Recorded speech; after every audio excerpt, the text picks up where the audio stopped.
বাড়িতে কোনো গেস্ট এলে খুব অনায়াসেই বানিয়ে নেওয়া যায় রেস্টুরেন্ট স্টাইলের পালক পনির। নমস্কার বন্ধুরা, আপনাদের সবাইকে স্বাগত জানাই জয়িতার রান্নাবান্নাতে।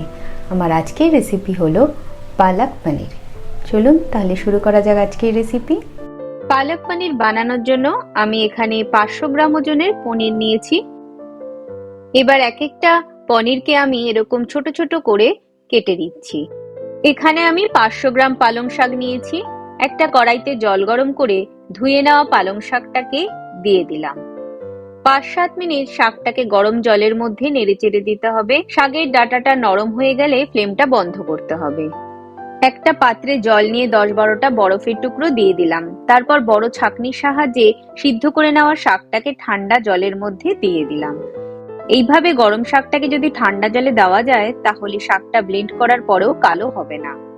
এবার একটা কড়াইতে 1 টেবিল স্পুন ভেজিটেবল অয়েল দিয়ে দিলাম। তারপর হাফ টি স্পুন জিরে, 9 থেকে 10টা রসুনের কোয়া আর 1 ইঞ্চি আদা দিয়ে দিলাম। আর একটা বড় সাইজের পেঁয়াজ কুচি দিয়ে দিলাম। আর দিয়ে দিচ্ছি 2টো কাঁচা লঙ্কা। দিয়ে ভালো করে লো টু মিডিয়াম ফ্লেমে এবার ফ্রাই করে নিতে হবে। পেঁয়াজের কালারটা চেঞ্জ হয়ে এলে দিয়ে দিলাম একটা মিডিয়াম সাইজের টমেটো। তারপর মিডিয়াম ফ্লেমে মশলাটাকে 2 থেকে 3 মিনিট ফ্রাই করতে হবে। টমেটোটা নরম হয়ে এলে ফ্লেমটাকে এবার বন্ধ করে দিলাম। এবার একটা মিক্সির জারের মধ্যে ভেজে নেওয়া মশলাটা দিয়ে দিলাম আর ঠান্ডা করে নেওয়া শাকটাকে দিয়ে দিলাম। 1 টিস্পুন নুন, হাফ টিস্পুন চিনি দিয়ে ভালো করে ব্লেন্ড করে নিতে হবে। এই রকম স্মুথ পেস্ট তৈরি করে নিতে হবে। একটা বাটিতে নিয়ে নিলাম 1 টিস্পুন ধনে জিরে গুঁড়ো, 1/4 টিস্পুন গরম মশলা, হাফ টিস্পুন করে লঙ্কা হলুদের গুঁড়ো আর 1 টিস্পুন বেসন দিয়ে শুকনো অবস্থায় ভালো করে মিশিয়ে নিলাম। কড়াইতে দিয়ে দিলাম 3 চামচ ঘি। ঘির পরিবর্তে বাটারও ব্যবহার করতে পারেন। ঘি গরম হয়ে এলে মিশিয়ে নেওয়া গুঁড়ো মশলা দিয়ে দিলাম। লো ফ্লেমে 1 থেকে 2 মিনিট মশলাটাকে ফ্রাই করে নিতে হবে। ভাজা হয়ে গেছে, শাকের মিশ্রণটা দিয়ে দিলাম। দিয়ে লো টু মিডিয়াম ফ্লেমে শাকটাকে একটু নেড়ে নিলাম। হাফ টিস্পুন কসুরি মেথি 2 হাতে এইভাবে ঘষে ছড়িয়ে দিলাম। তারপর ভালো করে মিশিয়ে নিলাম। ফ্লেমটাকে মিডিয়ামে রেখে 2 মিনিটের জন্য ঢেকে দিলাম।